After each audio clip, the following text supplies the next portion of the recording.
Hello? Good morning, third period. I know 25 people who are going to do better. Good morning, third period. Yeah. Today is a real treat for the whole school, but I'm fangirling pretty hard up here. Before I get into our introduction of our speaker this morning, I first wanted to make sure that we give a big thank you to the boosters who help pay for and support Writers Week. I would be very disappointed in myself if I didn't highlight Mr. Anderson and Mrs. Ank, who go to great lengths to plan such an incredible week, so please give a round of applause to them. And of course, it would be really important to say thank you to each of you as being great audience members. Writers Week is an important time to come together and share stories as a community. And when we come together and are respectful and engaged, it makes it a much more powerful experience. So thank you for making great choices this period as well. It is my very big pleasure and honor and fangirling moment to introduce our next guest. For those of you who are not familiar with what a Pulitzer Prize is, it's kind of a big deal. Music has the Grammys and stage awards have the Tonys. Television and music, of course, have the Golden Globes and the Emmys, but journalism and literature have the Pulitzer. And our next guest, Jonathan Eig, was the recipient of this prestigious award in 2023 for his best-selling book, King, A Life. This just happened to come from my bookshelf at home because I thoroughly enjoyed it. And I'm confident that you guys would, and hopefully will, enjoy his talk and his other works, which include Muhammad Ali, biographies of Muhammad Ali, Lou Gehrig, and Jackie Robinson. But today, I would like to have you help me welcome to the stage Jonathan Eig.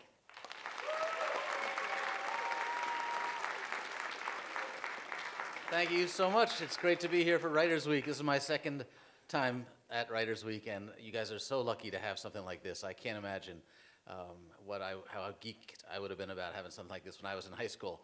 My writing career began at about this age. I was 16 when I started working for my high school newspaper and then talked my way into a job at my hometown newspaper. This was in suburban New York. And I just went into the office and did whatever they wanted me to do, answered phones, typed stuff up, even though I wasn't very good at typing. And I just couldn't get enough of newspaper work. I just wanted to be a newspaper reporter my whole life. And that's what I set out to do. I worked at my high school paper till I became the editor-in-chief, and then I went to school at Northwestern to study journalism, and I just thought that I would be a newspaper reporter forever and ever. And I was very happy doing that for a long time. And I'll tell you a little bit about how I made the transition from being a newspaper reporter to writing books, and then I will tell you about working my way up to the biggest book that I ever wrote and the book that I won the Pulitzer for, the biography of Martin Luther King Jr. I'll take you through all of that in like 30 minutes or so, and then I'll leave some time for questions. I hope you'll have some. Don't be shy.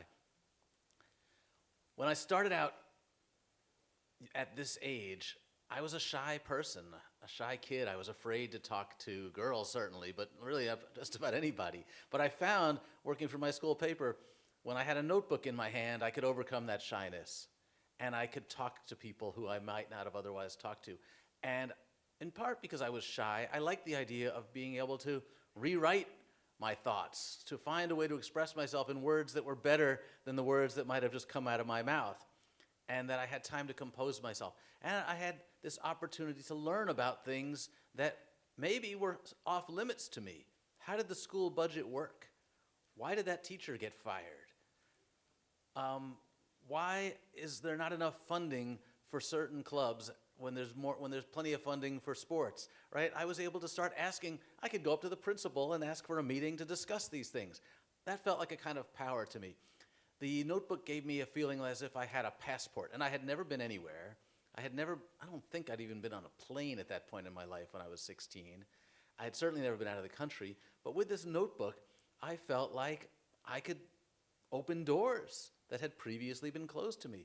I visited the local fire department and asked them how they train, and all of this was just so exciting to me that I could go and do things that were not available to me otherwise. So I did this through high school. I went to Northwestern, determined that I was going to just get a job at the newspaper and work my way up to the New York Times and write for newspapers forever.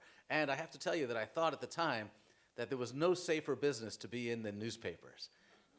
Because every city had at least 2 newspapers, every big city. They had a morning paper and an afternoon paper, and every person got the newspaper. I don't know, well, probably you know, you're too young. Like, there were jobs even just delivering newspapers. I had one when I was 12 years old.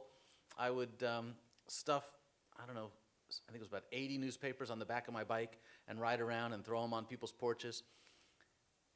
So I thought, I'm going to be a newspaper forever. I got my first job in New Orleans at a newspaper there, just looking to get to the biggest newspaper I could possibly get to. And once again, this little reporter's notebook, I should have brought one for a prop, this little reporter's notebook became a passport to me. I had never been outside of New York. Now I'm living in Louisiana, which is the closest I've ever been to a foreign country, and it was pretty foreign. It was very different from anything I had seen growing up. And I was assigned to this small town.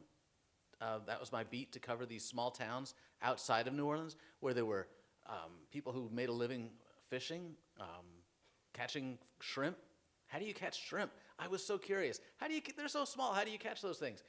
I could take my little notebook and I could go on a shrimp boat and write a story about it. In fact, one of the things I had to do was cover city council meetings, and at one of the city council meetings, they talked about how the school enrollment in this town, Jean Lafitte, was down to only 30 students in high school because all the kids were quitting when they got to be 16, 17 years old to go work on their parents' shrimp boats.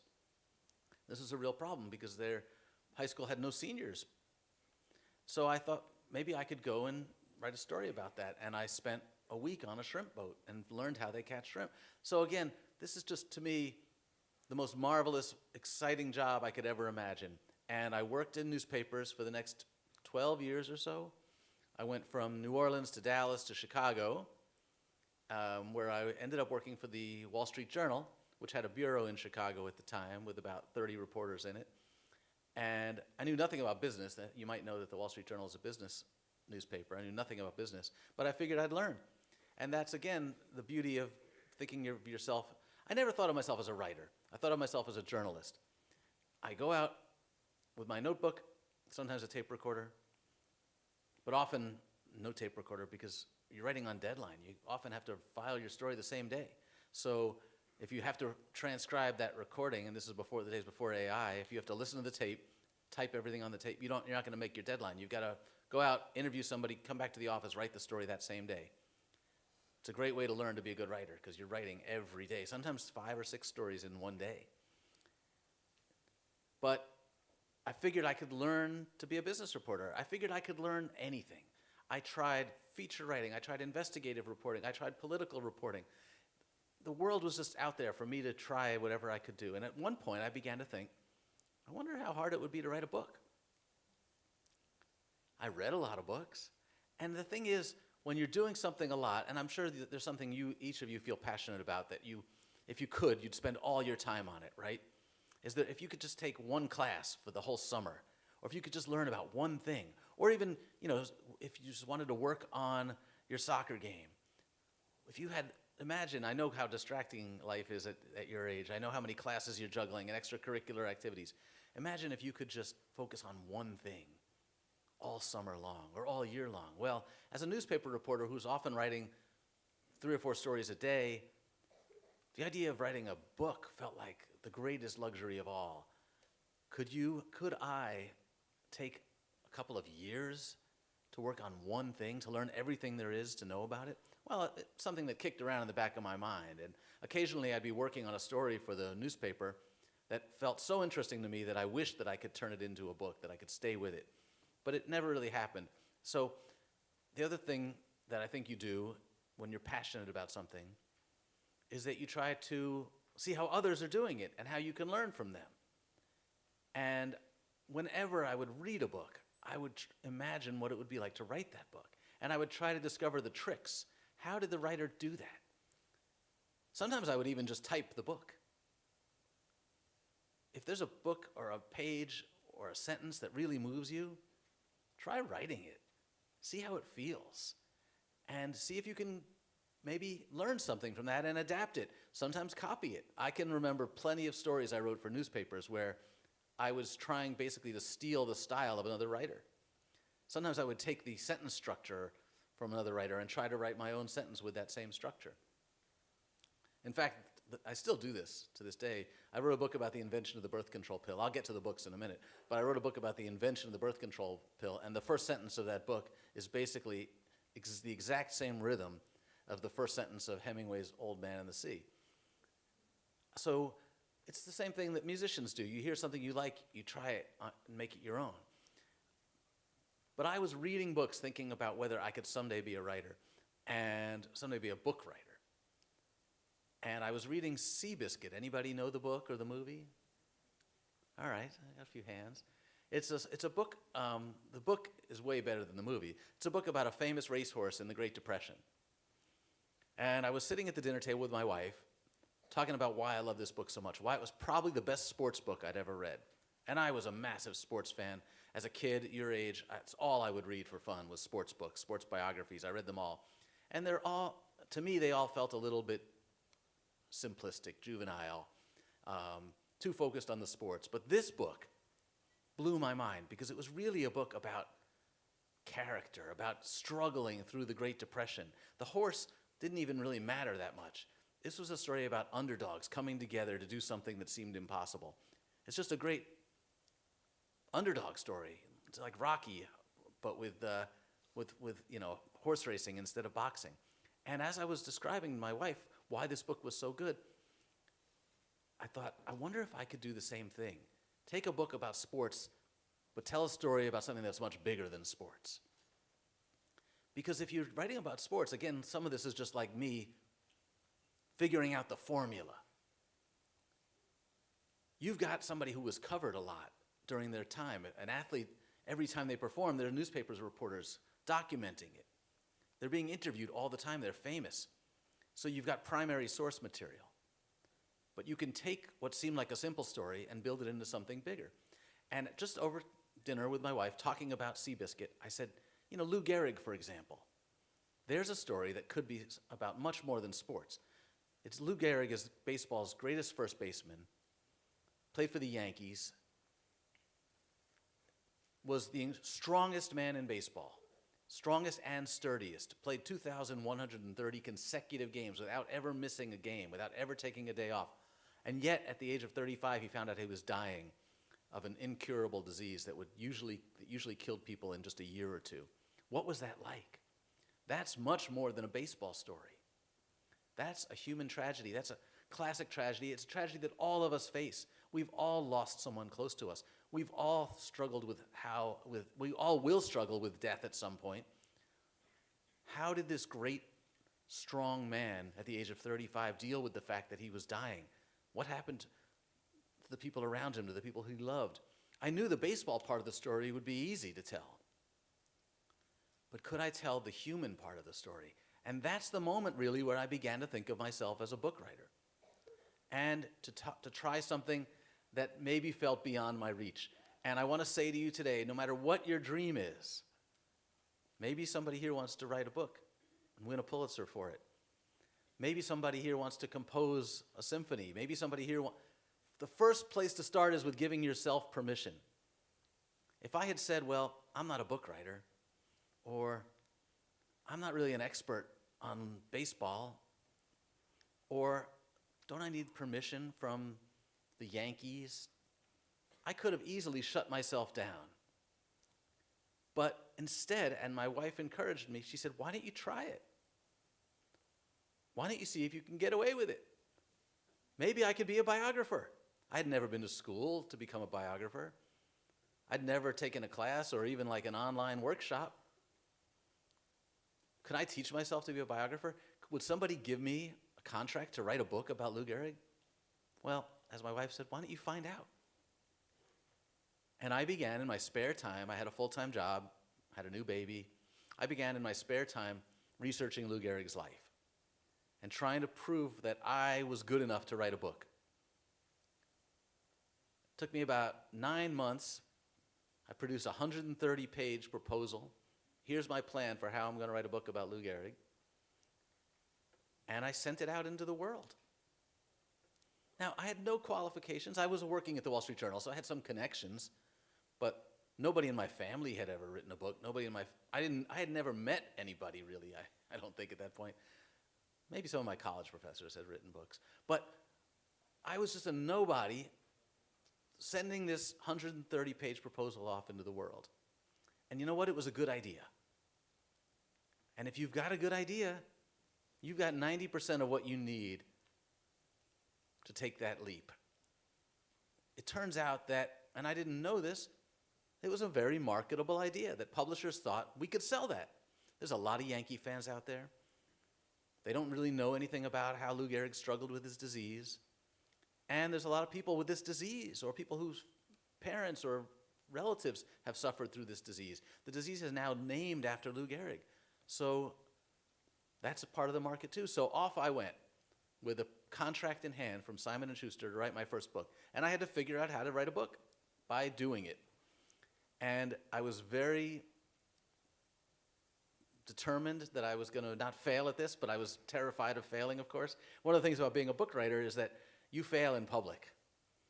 If you fail, the New York Times and dozens of others are going to write reviews saying, this book stinks.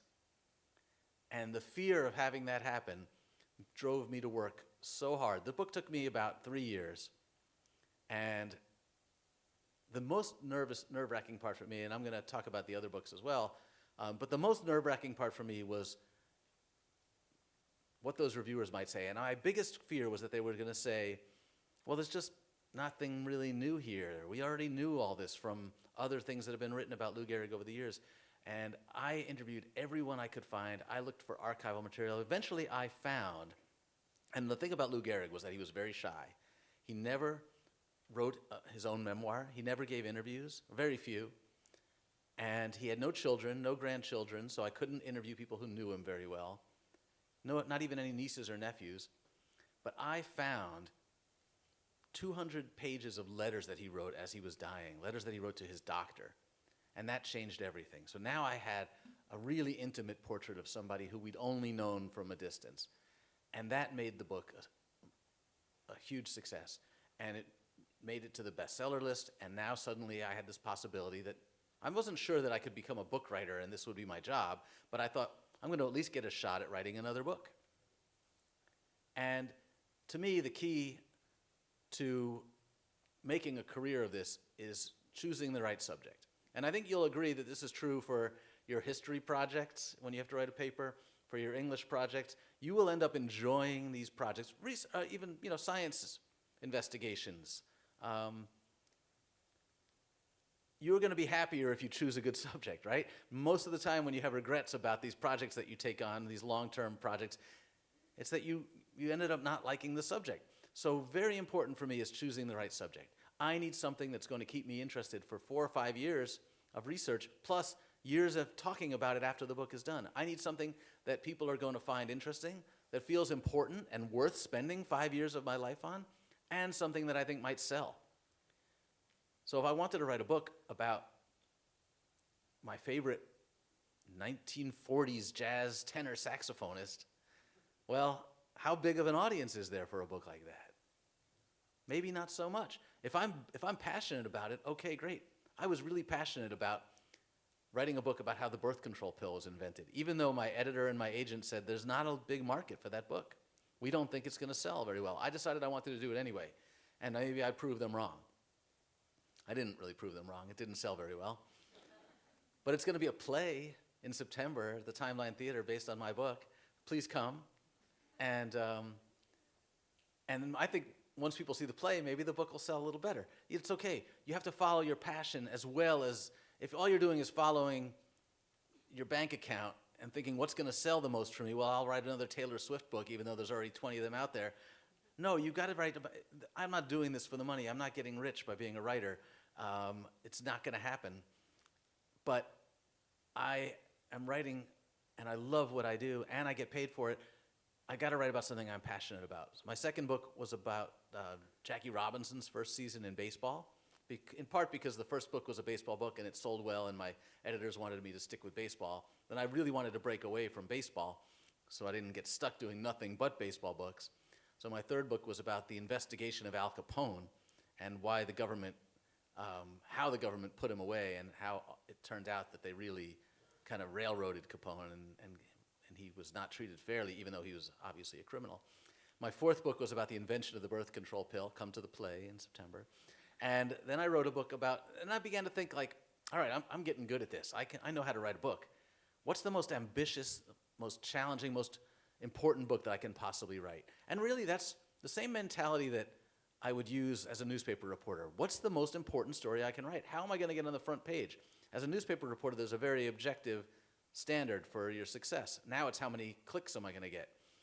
How many likes am I going to get? But at the time, it was how am I going to get on the front page? Now I'm thinking, what's the biggest and most important book I can write that might have a chance of selling? Because who knows what people are actually going to buy? You can't count on that. And it occurred to me at that point that there had never been a biography of Muhammad Ali, one of my great heroes as a kid. I had his poster on the wall in my room. Probably the most famous and most popular man of the 20th century. Boxing's not as popular now, but Ali's story is really relevant to the world we're living in. He stood up to racism in a way that no athlete, very few black men, period, even civil rights icons, did not stand up to racism the way Muhammad Ali did. He converted to Islam at a time when no one in America had ever heard of such a thing, and he defied his country by refusing to be drafted into the Vietnam War, gave up 3.5 years of his boxing career. This is a story about American protest. This is a story about race and religion, and we are still living with so many of the issues that Ali faced. And it occurred to me that he hadn't received a proper biography yet. So I set out to do that, and I interviewed hundreds of people who knew him. It was the first time that I had a book where hundreds of people were still around who I could talk to. And the Ali story became a 600-page book, the best, most difficult thing I'd ever written. I was super proud of it. I thought it should have won a Pulitzer. But from Ali, I began to think, well, there's nowhere to go from here. There's no way to go up from here. But then it occurred to me that as I was interviewing people for Muhammad Ali, some of the people I was interviewing also knew Martin Luther King. And I was asking them about the occasions in which Ali and King met. They met twice. And as I began talking to people like John Lewis and Harry Belafonte and Jesse Jackson and Andrew Young, these legends of the civil rights movement, it occurred to me that the legends of the civil rights movement are not going to be around much longer. And maybe I should interview everybody who knew Martin Luther King. Could I find his barber? Could I find his tailor? Could I find his next-door neighbor? Could I find the kids he played with in school? Could I find his college roommate? And it turned out there had not been a biography of Martin Luther King since 1982. And that just shook me, because this is such an important figure. And we've turned him into this very comfortable figure. Like, what do we know about Martin Luther King? Those of you who, I'm not sure most of you by now have read my book, but if you haven't, for one or two of you who haven't, what do you know about Martin Luther King? He had a dream. He had a dream, absolutely. What else? That's it. We know he had a dream. We know he got assassinated. We've read the letter from Birmingham jail. Did you know that his name was not Martin Luther King when he was born for the first 7 years of his life? He was Mike King. Did you know that he was exactly my height? Did you know that he suffered from depression and attempted suicide twice as a teenager? Did you know that he was hospitalized for exhaustion and thought he was dreaming because he was taking sleeping pills when he got the call that he won the Nobel Prize? It occurred to me from talking to his friends that we needed a book that reminded people that Martin Luther King was human. That when we turn our heroes like Martin Luther King into monuments and national holidays and streets, and when we remember I Have a Dream, we water down his real power. The I Have a Dream speech, how many people have read it? All right, that's awesome. The first half of that speech is almost completely forgotten. What are the parts we quote? I have a dream. I want my children to be judged by the content of their character, not the color of their skin. The first half is the part he wrote out and what he really wanted to present. The second half is when he got emotional and he decided to preach a sermon. The first half talks about reparations and police brutality. The first half talks about income inequality. And it says that when America freed its enslaved people, it made a promise. It wrote a check, and that check bounced. And we're coming for what you owe us. It was a radical speech. And King was such a radical that the day after the March on Washington, the most uplifting moment of the 20th century when it comes to race, this moment when it seemed like we could come together as a people, the next day, the FBI produces a memo that says, given King's dream, we must now consider him the most dangerous man in America when it comes to race. And they began wiretapping his home phone, his office phone. They planted listening devices in his hotel rooms because they wanted to destroy him. They literally sent him a note saying that the only way out was suicide. That's our government, our FBI doing that, the same government that honors him with a national holiday today. So how do you make sense of that? How do you introduce readers to a more radical king, to a more human king? Well, one of the things that I ask people to think about in the book is, what would you have done? What would you have done after the March on Washington? You've helped this country see a vision. You've also helped Congress pass the most important law, arguably, of the 20th century, the Civil Rights Act, and then the Voting Rights Act to follow. And you find out that your government is trying to destroy you, that they're tapping your phones, that they're leaking tapes of your conversations with women to the media. What would you do? You're already struggling with anxiety issues, feeling depressed, feeling like you don't know what the world expects. Why are they expecting miracles from me? I'm just a man. Well, I think a lot of us would have quit. I know I would have. But King, from that point on, and this is one of the marvels of the FBI surveillance, they meant to destroy him with it. And here I come along 60 years later, and I have access to those tapes, to the transcripts of the recordings made in King's private moments. And I can see what is going through his mind. I can read his conversations with his friends where he's saying, I feel like no one's listening to me anymore. Why is the media treating me so badly? Even the younger black activists are on his back, saying that he's old, that he's washed up. He's 35 years old now. What does he have to offer us? And what does King do in that moment? He doubles down. He refuses to quit. He begins speaking out more radically. He moves to Chicago in 1966 to point out that Chicago is just as segregated and just as racist as Alabama and Mississippi. We're just disguising it better. He moves into a home in North Lawndale to show what the housing conditions are like there. And Chicago treats him terribly. He's hit in the back of the head with a rock while marching through Marquette Park. Mayor Daley, this is the older Mayor Daley, makes him a bunch of promises, and then once he leaves town, abandons all those promises. King leaves and tells the reporters that the racists of Chicago could teach the racists of Alabama a thing or two. And yet he still doesn't give up. He begins speaking out on income inequality. He begins calling for guaranteed jobs, guaranteed income, childcare. He begins attacking the Vietnam War. And all along the way through this process, he becomes less and less popular. It's really important to remember that this man who we celebrate today, who we venerate, who we idolize, had a 2/3 negative approval rating in Gallup surveys by 1966. And as he was planning his last campaign, the Poor People's Campaign, he was beginning to focus more on human rights and income issues, the problems with capitalism. His popularity began to fall even more, and the FBI considered him an even greater threat and sent out a memo saying that we must do everything in our power, every bureau office, to stop him. And just before his assassination, he was planning the biggest campaign, the most radical campaign, to focus on income, to focus on the economy. And some people think that's what got him killed, that the government couldn't stand the thought of seeing him come after the capitalist system at that point. But he wouldn't give up.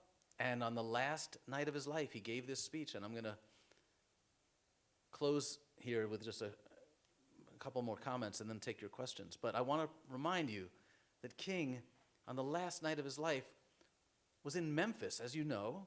Why? For the sanitation workers' strike. Why was he there for a local issue that affected just, a couple hundred sanitation workers?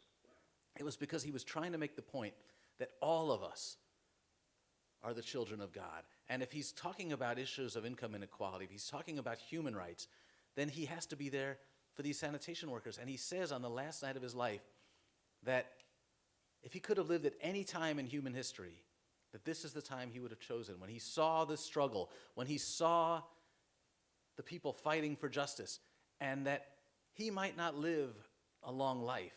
Longevity is a blessing, he says. He's 39 years old at this point. Longevity is a blessing, but that doesn't matter for me. I just want to do God's will.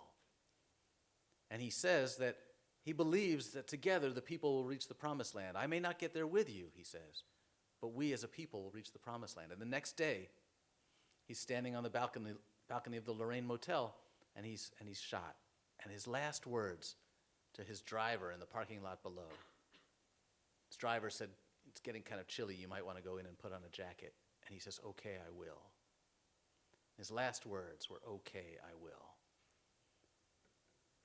And if I did my job as a biographer, as a storyteller, as somebody who came along not knowing much about Martin Luther King, when you get to the end of this book, I hope you'll feel the power of those words, that King made a choice. He didn't have to be an activist. He didn't have to give his life for this cause, but he had something he believed in. And when the Montgomery bus boycott began, he volunteered. Not sure he wanted to be involved, but he said, "Okay, I will." And he said it over and over again. And I think that's the inspiration that I want to leave readers with, that I want to leave you with today, that no matter what obstacles you face, no matter how hopeless the world might seem, no matter how difficult the times ahead may be, we can all say, "Okay, I will." And the power for me of writing a biography is that I can help you understand, help all of us understand how one person might have felt in that moment, and maybe we can all take lessons from that. So thank you very much.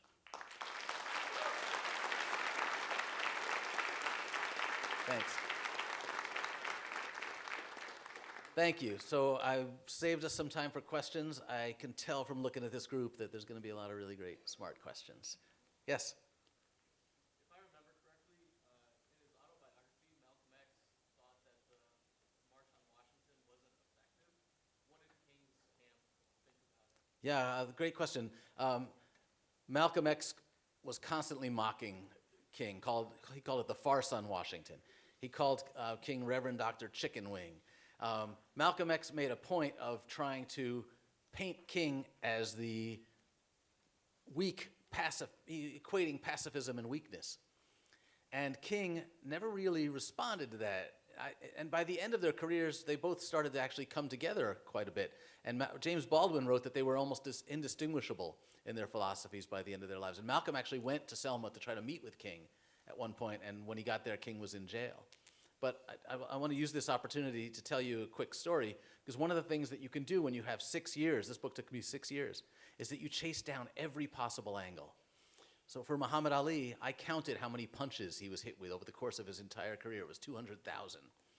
With Martin Luther King, I thought, he once said, according to many books that I've read, that Malcolm X's fiery oratory brought nothing but grief to black Americans. It was the most negative thing he ever said about Malcolm X. And it was printed in all of these textbooks. So I wondered where that quote came from.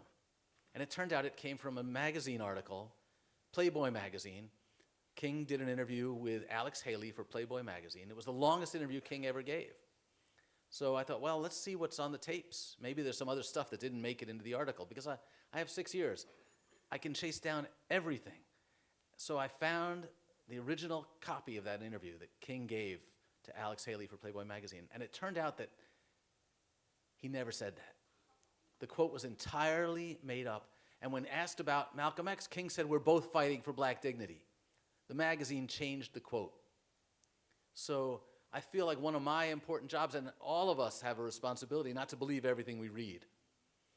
In journalism school, they tell you if your mother says she loves you, check it out. And it's very important. So here I come along 60 some odd years later, and I can correct the record in a very important way, and hopefully the next batch of textbooks won't repeat the same lie. Yes, I see a hand back there.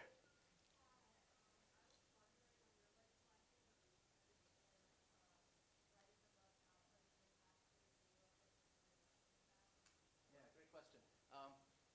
How does the research and writing affect my view of what I'm writing about? You have to stay open-minded.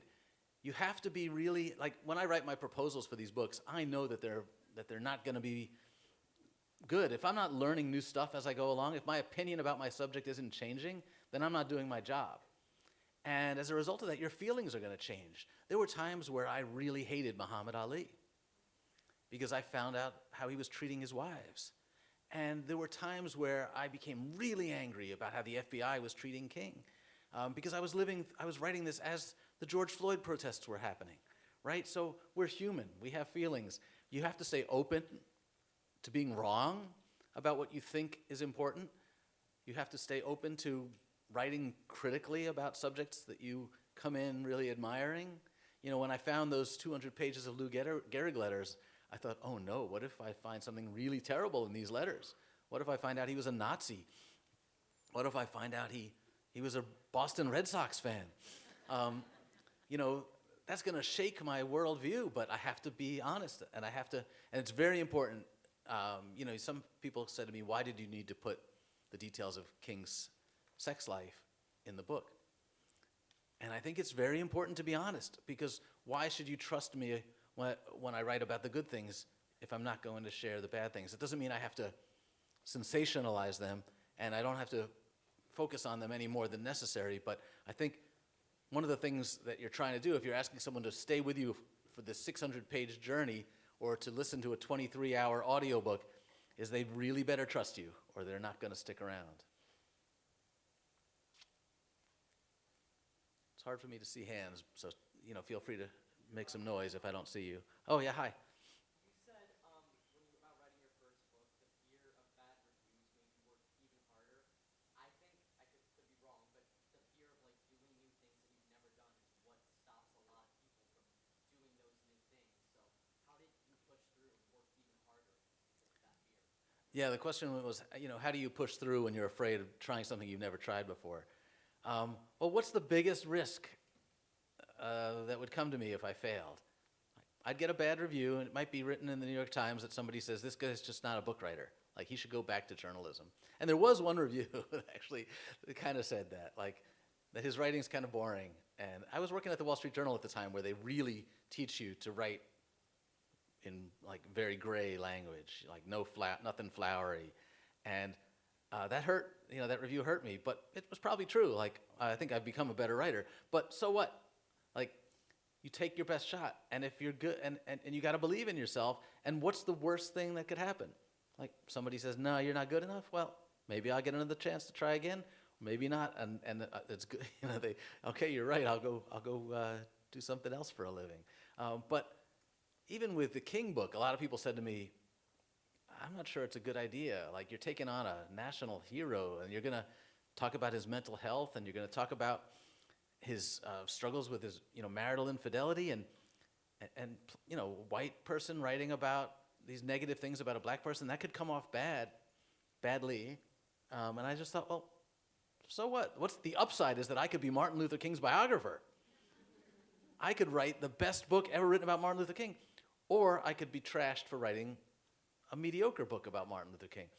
I'm going to take that chance because I believe that I'm going to put everything I've got into it, and I think I'm good enough to do it, and we'll find out. Like, it just didn't seem like that big a risk, so my career gets sunk, big deal. Like, that's how I think about it. Yes? If you could sit down with King right now, what would be the first question you'd ask? That's a great question. What would I ask King if I could? I have to tell you, with all of my subjects, I have dreams about them, and I dream that I get to ask them one question, and like usually they turn and walk away and they laugh at me in my dreams, or like I see them walking down the street and I try to get their attention and they walk right past me.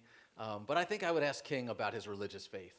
I would ask him if that's what kept him going, and if so, how? Because even a lot of people who believe in God aren't willing to give up their lives for that belief.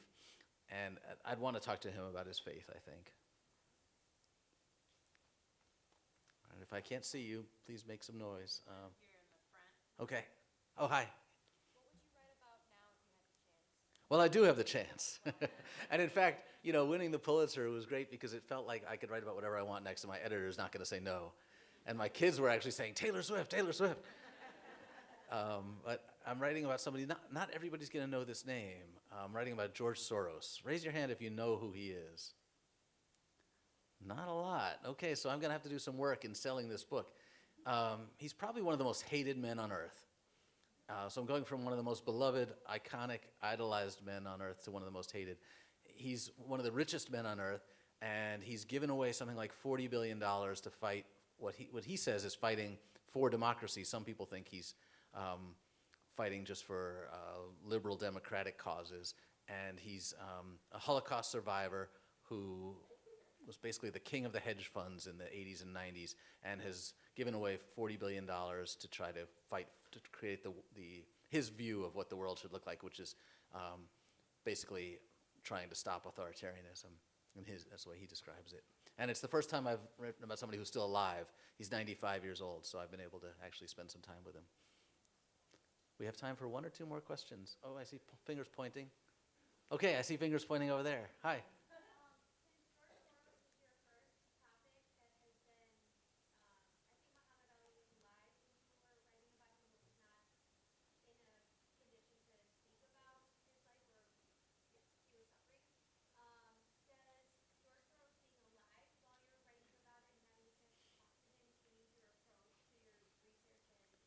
That's a great question. I always felt like it was better to write about dead people. I think subjects of biography are like snakes. You're better off handling them dead. Because you don't want to get emotionally involved with them. You don't want them to try to persuade you to what to write. And you don't want to like if I'm charmed by him, does that mean I'm going to leave out some of the negative stuff? But the upside is that I can ask him questions like I wish I could have asked King about his faith. So it definitely presents challenges, but I'm enjoying the access, and I'm enjoying the fact that, he answers emails, and that I can ask him things about his life, and that even at 95, I'm finding things about him that he didn't know, and that it's triggering new memories for him. So that's been a lot of fun. You bet. All right, thanks everybody.